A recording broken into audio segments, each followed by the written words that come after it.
my beautiful friends. My name is Kim, and I hope you're having a fabulous day today. If you are interested in true crime stories like I am, I hope that you'd consider hitting that subscribe button. But either way, hey, thanks for being here. Today's case is a bit of a whirlwind. We're going to be looking at someone who had just made headlines over and over again, and he spent most of his life behind bars. Our story today centers around a man named Peter Demeter. A judge once said, if Peter is a psychopath, he has a unique feature. Instead of burning out as he gets older, he's getting worse. And I have to say that I agree. We're going to follow a story that starts pretty mellow, tragic still, but mellow. And by the end, I think we're all going to need to do some breathing exercises. So we're going to be talking about this storm of Peter's life, and stand by for tales of refugees, real estate, and murder. But first, a word from our sponsor. Thanks to Established Titles for sponsoring today's video. Established Titles is so fun because they take the old Scottish custom that anyone who owns land in Scotland, you are considered a lord or a lady. Therefore, Established Titles offers you to buy land. And what is cool is it's just 1 square foot of land ownership, but this gives you the title of lord or lady. I got one for myself. But I think this is the perfect gift to the person that is so hard to buy for because they have everything, or for a young one that is into princesses. I managed to get some of my Christmas shopping done early, and so I got these little princesses their own certificate with their name and the title of a lady. And I know they're absolutely going to love this, and they're going to be bragging to their friends of how they are ladies now. What's cool is you can put this on plane tickets or your credit cards. Just imagine you show up with your credit card and you're getting like bad service or something, and you're like, look, I am a lady. Lady Kimberly Flower. They have options of lord or lady as well as couple packages. You and your partner can have adjoining land. This is perfect for a wedding gift. You get the plot number on the piece of land that you own. Who wants to go with me and check it out in Scotland? Last but definitely not least is that Established Titles has dedicated themselves to planting a tree with every order, and they plant them all over the world. They are partnered with One Tree Planted as well as Trees for the Future organizations to help the efforts of reforestation. This makes me feel good that my purchase is helping the environment. Established Titles is running an early Black Friday sale for my viewers, which you will receive 10% off of your purchase by clicking on my link in the description box below and use the code Kimflower at checkout.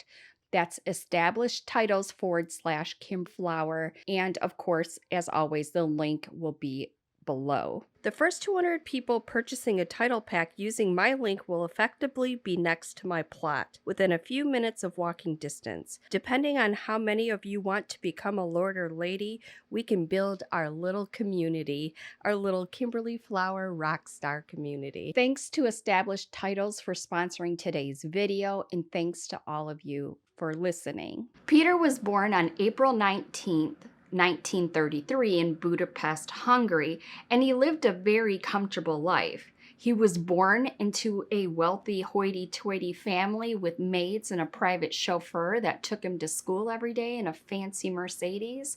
He was the youngest of 2 brothers, and it seems he had lived a very charming life up until the fateful day in 1945.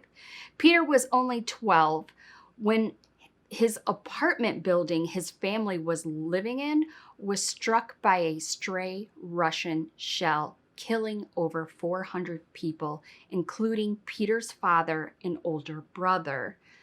Only 23 people survived the explosion, and out of that 23 was Peter and Peter's mother. They did their best to move on with their life.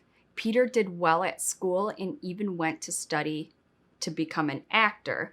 But he was expelled from school, and this wasn't his fault, though. Actually, it was because of his family's long history of being anti-communist. So he got a job as a truck driver, and then he was forced into mandatory military service at the age of 21.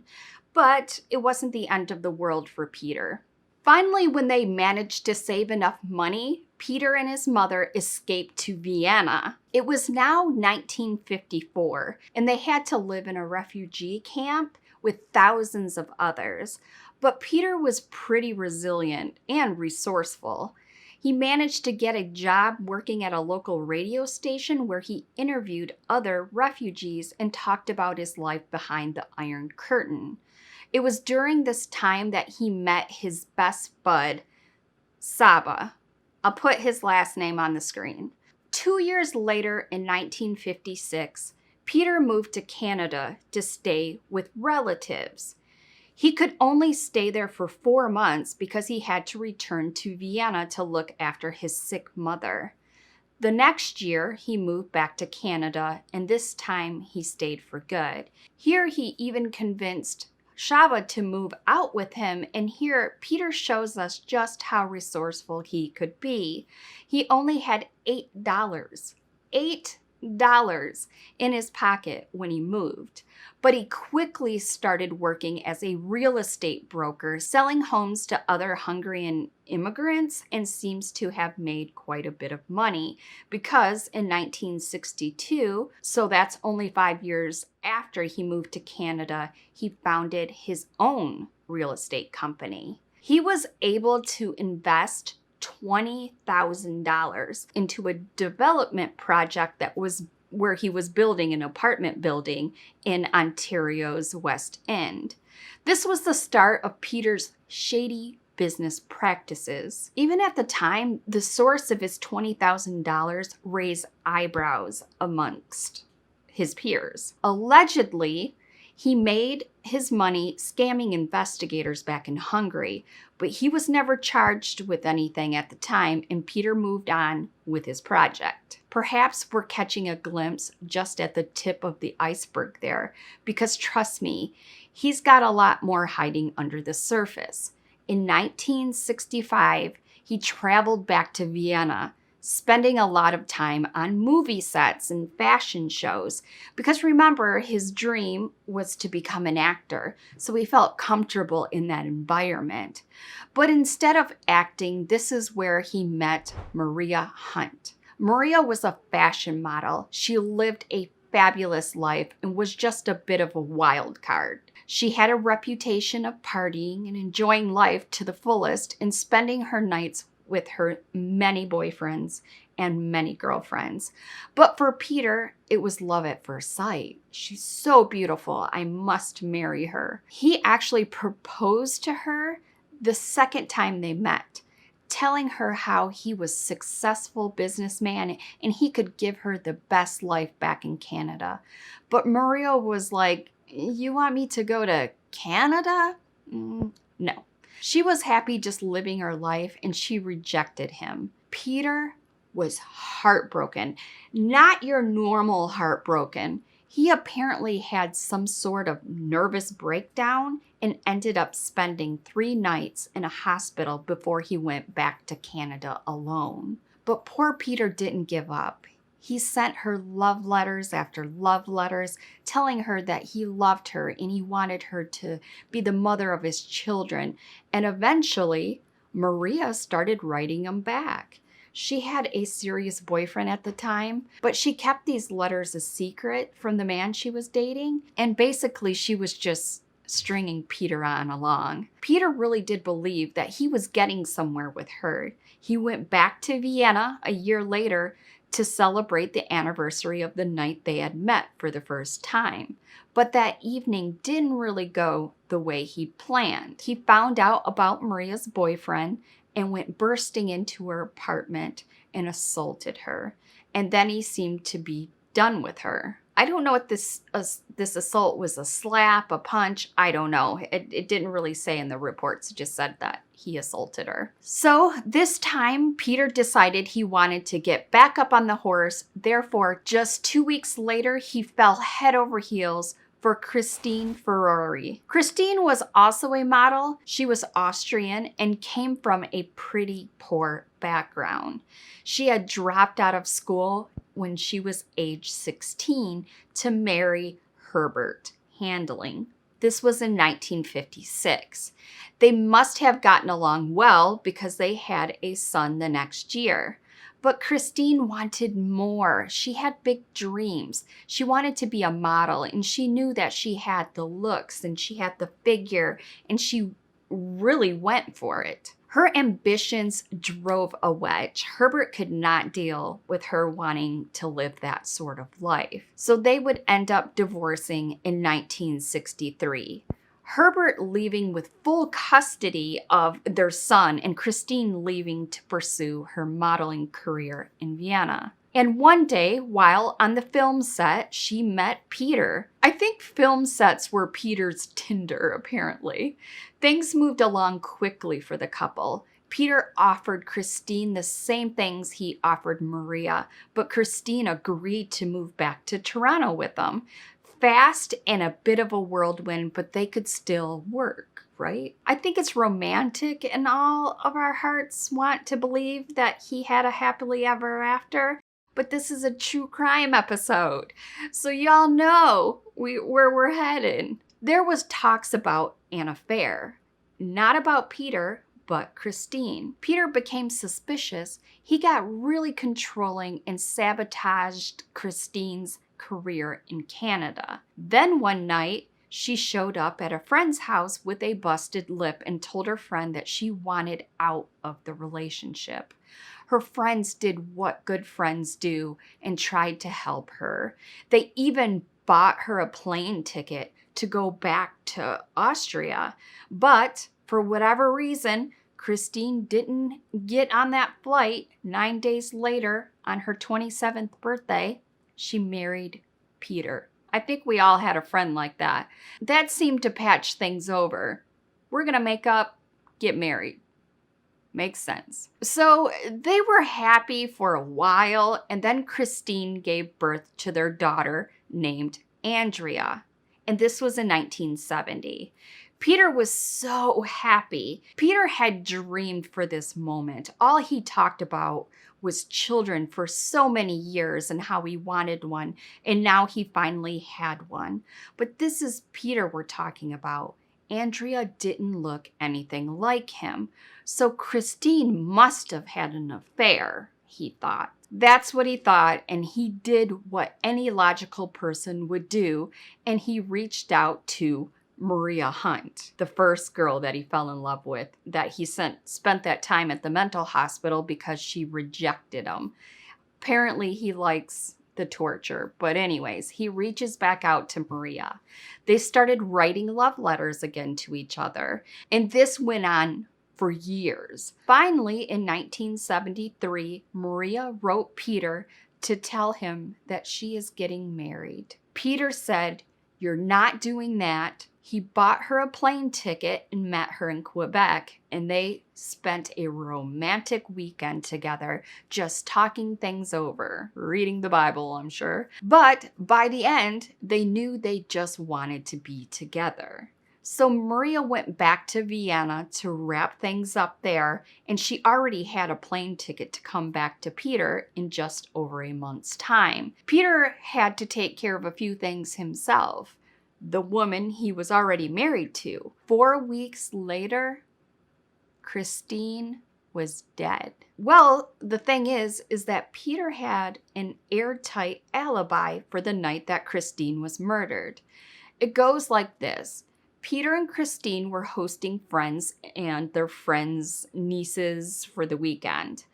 The nieces wanted to go shopping for some souvenirs, and they wanted to get traditional Canadian moccasins. So Peter took them to the mall. He took the friends and the girls, and he left Christine and his daughter Andrea at home. to spend the day in the sun and by the pool. Christine still cared a lot about her figure. She was very proud that she had been a model and wanted to keep her looks like one would. So she worked out every day, and part of her workout was swimming. She would swim laps in the pool. It wasn't unusual for her to skip a shopping trip to stay at home to exercise. And Peter had business in town. He dropped the friends and the two nieces at the mall, and then he took one of the girls with him to drive to town to check on some of his building sites. The girl said that he kept trying to get in touch with one of his contractors all day, and that he was getting angrier and angrier when the guy didn't pick up the phone. And then he said Peter started telling her things that weren't just, well, they were just a bit weird. He told her that him and Christine had been having problems with their marriage. I don't know what the age of this girl is. I'm assuming she's an adult because of this conversation, but she was weirded out by it. He told her about Maria Hunt and that he'd only married Christine because Maria had rejected him. And then he told her about the weekend that he spent with Maria. To this day, she says she has no idea why he decided to tell her those things. She was just a young girl at the time, so maybe he thought it wouldn't matter and she wouldn't tell anybody. Maybe he just wanted to get some things off his chest. So I don't know. She's a young girl is what it says, so I don't know what her age is. Inappropriate. I feel like it's when they say a young girl, I feel like she's like 18, 19. She hasn't even figured out her own life, and Peter's unloading his personal life with her. Anyway, he picked everybody up again and they headed back to dinner. The nieces were apparently complaining that they hadn't found the right moccasins, and one of Peter's guests said that they would take them out shopping again. Peter jumped up. He said he'd take everyone to a different mall after dinner so they could look there instead. Christine asked him about dessert and coffee, but he said they'd be back in time for that, and don't worry about it, we'll be back. So everyone piled back into the car. He even picked up the family dog and took him too, and then he saw that his gardener was there. His gardener was supposed to spray for weeds, but Peter sent him away. He told him that they had guests over and didn't want the yard to smell. And that made complete sense to the gardener, so he picked up his things and he left too. So again, there was only Christine and their 3-year-old daughter, Andrea, left alone in the house. They all went shopping and came back, and just as Peter was pulling up the driveway, he looked at the time and it was 9:45 p.m., he said. Great.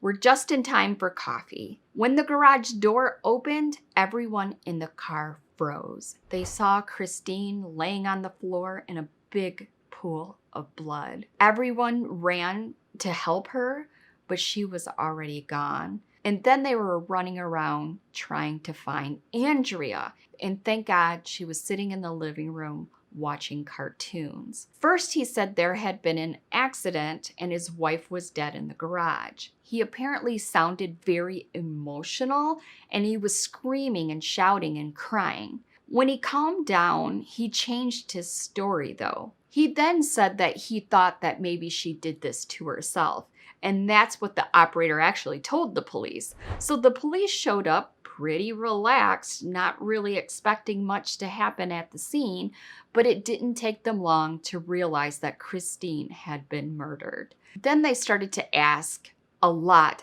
of investigating questions. Were there problems in the marriage? Who did Peter think would do this to his wife? Would he come in for questioning? Peter just dug himself a deeper and deeper hole the longer he kept talking. The more he talked, the more he incriminated himself. He would say no one had murdered his wife. She must have fallen while she was reaching for something in the garage. He even stood over her body and showed the police how he thought it happened.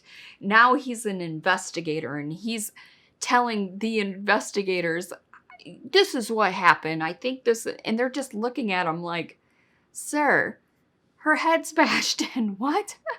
So Peter would say that yes, they were having problems, but they'd had sex just that morning. He would say, just look at her, how beautiful of a woman she was. And he had the right as her husband to get some of that. And this definitely did not have anything to do with her $1 million insurance policy. That's what Peter said.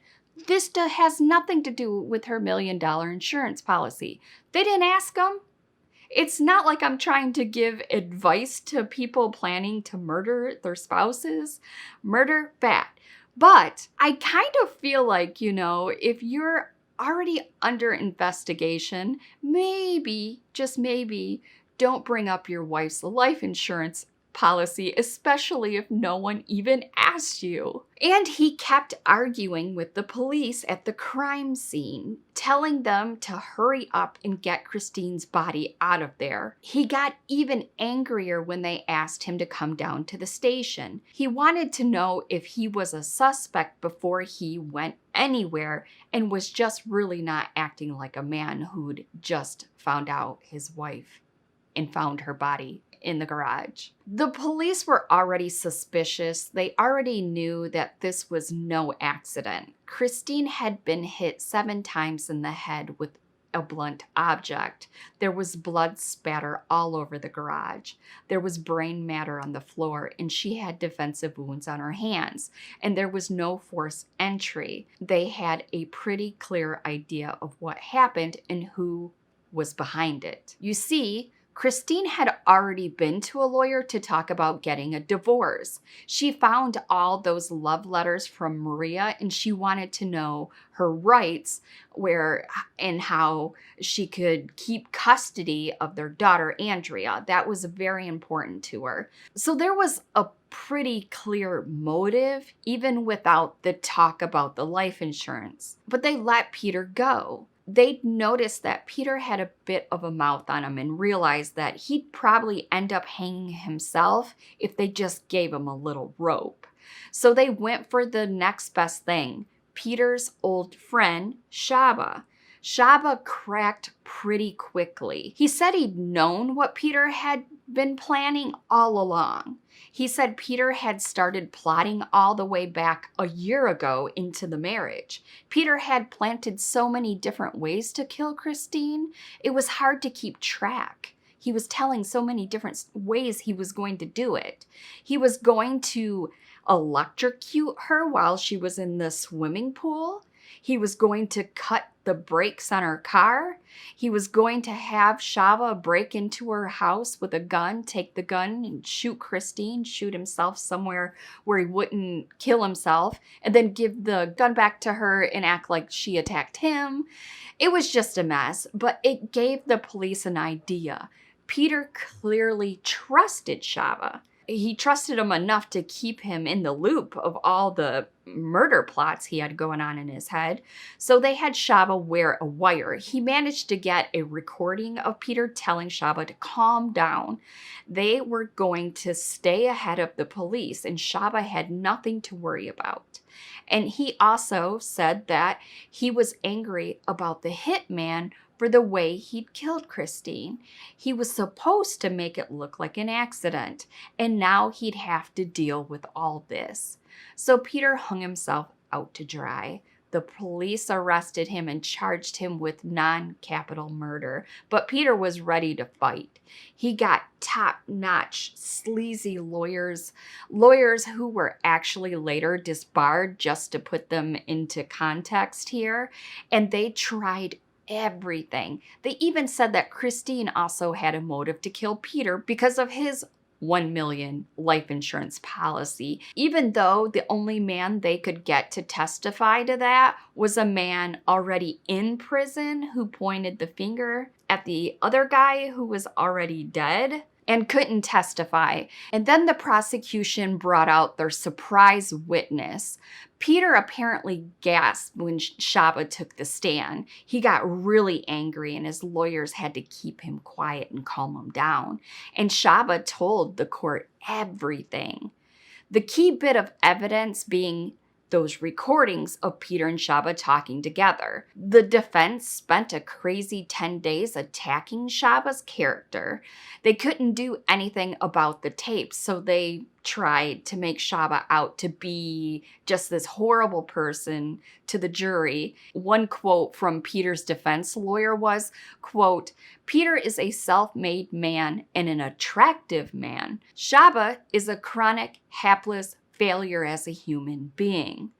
Harsh. But the evidence was pretty overwhelming, and Peter's hotshot lawyer team and their fancy suits and their slick back hair didn't sit well with the jury. It was a small town court. The prosecution was more humble and less flashy, and they clicked with the jury.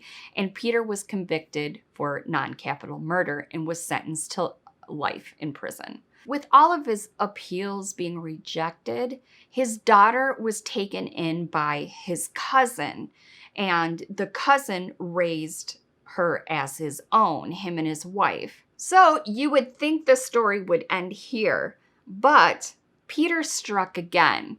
Just in August of that year, he was charged and convicted of larceny. His home in Mississauga. So his home they'd been living in at the time of Christine's murder was burnt to the ground. Peter first blamed the police, of all people, but it didn't take the police long to trace it all back to Peter. Peter had paid his old cellmate $8,000 to burn down his house so he could claim on the insurance policy. Too bad he got caught and got absolutely nothing. Then 10 years into, because he could have sold it. Well, it was a rough time then. So anyways, then 10 years into his sentence, Peter was let out on day parole, staying in a halfway house in Petersboro. Now you might be thinking, progress for Peter, right?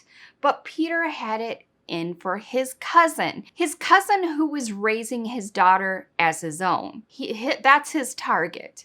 He thought that his cousin, Stephen, was mismanaging all of Peter's finances while he was in prison, and he thought that he wasn't raising Andrea to be a proper lady. This is the same man who left this baby girl, 3 years old, in the home knowing he was going to have her mother killed. Calling the kettle black, I guess. But anyways, so Peter did the only reasonable thing that Peter could do. He tried to orchestrate the kidnapping and murder, not of Stephen though, of Stephen's son, to experience all this payback. Luckily, he was caught, but Andrea still remembers that day. She was pulled out of school that day, and when she was 14, she was taken into protective custody with her cousin Stuart in a local hotel. And she just couldn't believe it when she found out it was because her own father was trying to get her cousin Stuart killed. She said she still had nightmares about the day and about the times when she visited him in prison. She said he was always snapping at her, telling her to sit up straight or not to talk like this or just to act like a lady. She's visiting him in prison and also had no idea what had happened or what he'd done to her mother until she was shown a magazine by a friend one day in school. It must have been really hard for her to go through all that. I couldn't even imagine. I wish the cousin would have talked to her, but anyways. And she said it had a huge impact on her life. She just couldn't get out from under the weight of it and became an alcoholic to deal with it all. It took her a long time to get back on track, and it was only when Peter sent her a box of newspaper clippings about her mother's murder and a bunch of wines he thought she should try, seeing that she was an alcoholic. She realized at that point she just had to get him out of her life completely. She now had no contact with him and has her life together in a happy, stable home with her children. She also helps other victims, which is amazing. But back to Peter. I wish I could say that it's over, but there's more. So after he failed attempt at kidnapping and murdering his cousin's son, he strikes again. This time he went after the daughter of his former lawyer, not the ones from the trial, but one that he used for a bail hearing. Peter refused to pay him for the services, so the lawyer had some of Peter's assets frozen until Peter would pay. Peter hired another former cellmate to kidnap the lawyer's teenage daughter and ransom her out for $400,000 and kill her if the lawyer didn't pay. Luckily, they weren't caught before anything happened, but that and his previous attempt at kidnapping and murder got Peter another 4 life sentences. Peter is still alive. He's 88, and despite several bouts of cancer, a stroke, and multiple heart attacks, he's somehow still going. He lives in a medium security facility in Ontario, and he's not going to get out of prison for the rest of his life. It's pretty crazy that he thought that he could even get away with this.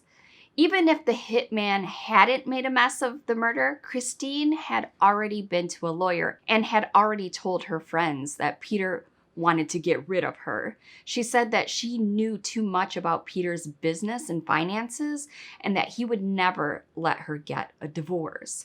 Maybe he didn't know that she'd been talking. Maybe he thought he was really that smart and could stay ahead of everybody, including the police. He really seems to have led a double life. He had this picture-perfect luxury home, the fancy cars, the model wife, and a successful business. He offered $10,000 for information on his wife's killer, but underneath it all, well, he didn't even buy his wife a tombstone for her grave. This says a lot, and it says who he is deep down inside. I don't think that this story would have ended any differently if he'd married Maria instead of Christine. What was broken was not their marriage, but something inside Peter, maybe from all the way back to that stray Russian shell, maybe to the refugee camps, or something that happened to him during the military service. Who knows? Maybe it was a combination of all of it. All we know for sure is that Peter just jumped from one crime to another, building and building until someone lost their life. But what do you think? I love to hear your thoughts in the comments section down below. Let's leave a red heart for beautiful Christine and strong Andrea, the daughter. Andrea really fought to get where she is, and she's helping others. It's so impressive. Well, thanks to all my channel members and my Patreons who continue to support me. Their names are on the screen. If you would like early access to new videos or decide the cases I cover next, you can do so by clicking the join button from your desktop, or there is a video in the description box on how to do it from your phone. Well, if you guys have made it to the end, you guys are rock stars, and I love you to death. There are more true crime videos in my Crimey Cases playlist for you to check out. Stay safe, my loves, and remember, as always, if you see something, say something, and I'll see you in my next one. Bye.